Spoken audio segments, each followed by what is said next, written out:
joined by Hofstra head coach Joe Mihalik, senior guard Wanye Green, sophomore forward Rokas Gustie's. Coach, an opening statement about today's game, please.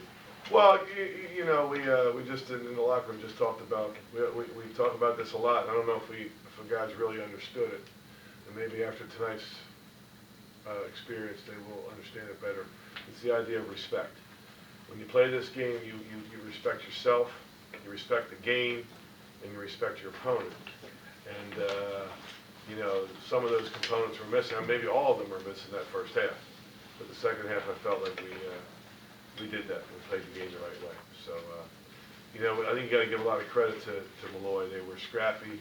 They were fired up. They were inspired. The coach did a great job with them. I mean, they played 2 games in the last 2 days and came out here and had a lot of, you know, firepower in that first half. So, you know, I think I have a lot of respect for them, for Coach Mark Ward and for the Molloy for how they played in the first half. Questions? Rokas, you had a tough time in the first half. What was the difference in the second? Just step up and play better. So improve that and play better. So. Coach, overall in that second half, you guys came out firing in the first few minutes of play.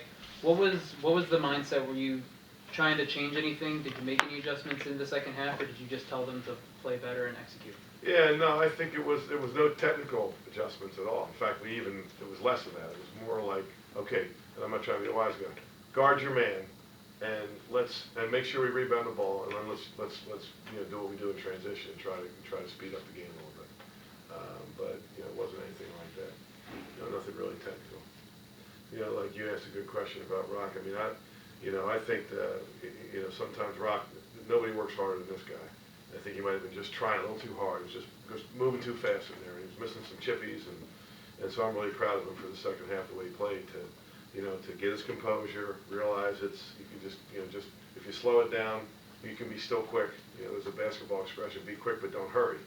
And I think Rock in the first half was kind of hurried a little bit. In the second half, he was quick, but he was a little more under control. Coach, you didn't play Rokas and Malik Nichols too much together in the first half, but then when they were on the court together in the second half, it seemed to play very well together on the court at the same time. Would that be a strategy going forward now? Well, you know, I think every game's different. In the first half, you know, I'm not going to lie, I didn't feel like either one of those guys was playing the way we know they can. In the second half, they did. So, you know, at the end of the day, it's about production. And we tell the guys this all the time. If you want to play, show us you're going to do things that are make winning plays and make the team win. In the second half, we couldn't take them out because they were playing so good. In the first half, you know, I think they'd also tell you the same thing. They weren't, you know, producing like they know they can. Joe, how do you gauge success against a non-Division I opponent? Do you look at this as a strong defensive effort that can carry over to a D1 team?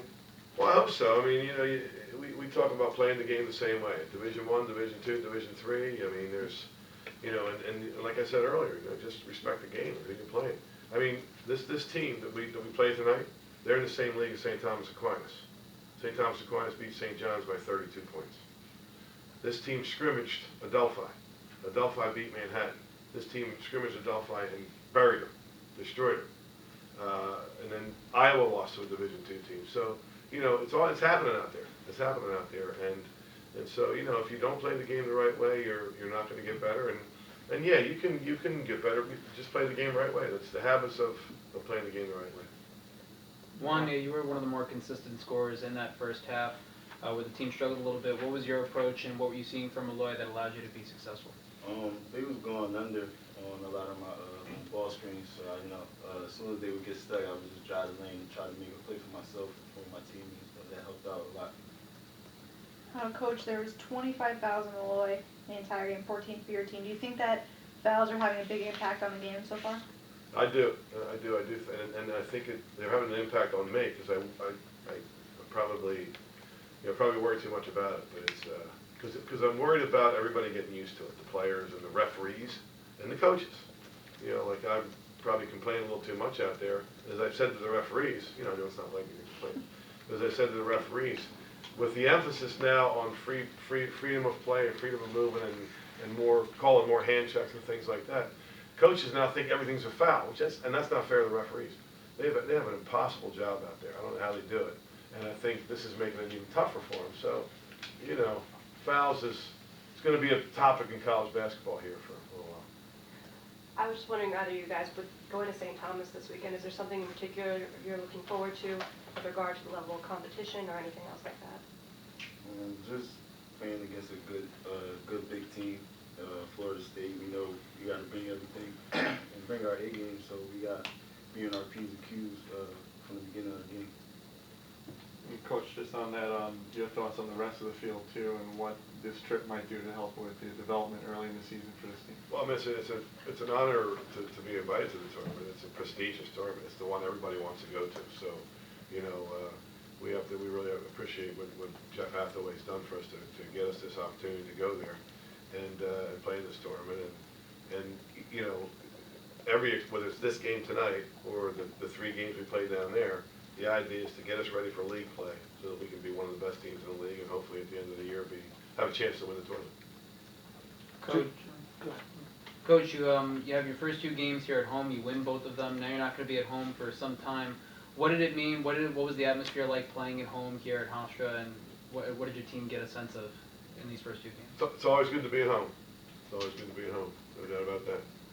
Because you know, it's you go to some of these places and their home court advantage is really tough. You know, it's tough to play at James Madison. It's tough to play at Elon, who has a great atmosphere. So, you know, it's just by being at home, you know, we don't have to go where the atmosphere is fabulous.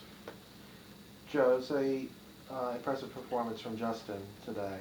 He had scored in the first game, I believe, and came up with 9 points in 17 minutes today. What's your assessment of the 2 freshman guards thus far? Well, they have their freshman moments, both of them. But first of all, they're great guys, and they get a chance to play against, you know, guys like this, Rokas and Wanye every day, and it's making them better. You know, like he asked about Justin first. I mean, he is, you know, he makes his freshman mistakes, but he tries so hard. He wants to get better, and I think he really is getting better. Yours probably, you know, basketball IQ and things like that. Maybe I think he's ahead of his time, ahead of his years, basketball IQ wise. So and when we throw him in there, it gives a chance for Wanye to slide over to the wing a little bit. And Wanye, what's your relationship with those guys so far from the time that you've been there? I just make sure they on point with everything they do, and make sure as a freshman they don't, you know, if they make a mistake, don't put your head down. Just move on to the next play and just keep going. Any other questions? Thank you. Thank you.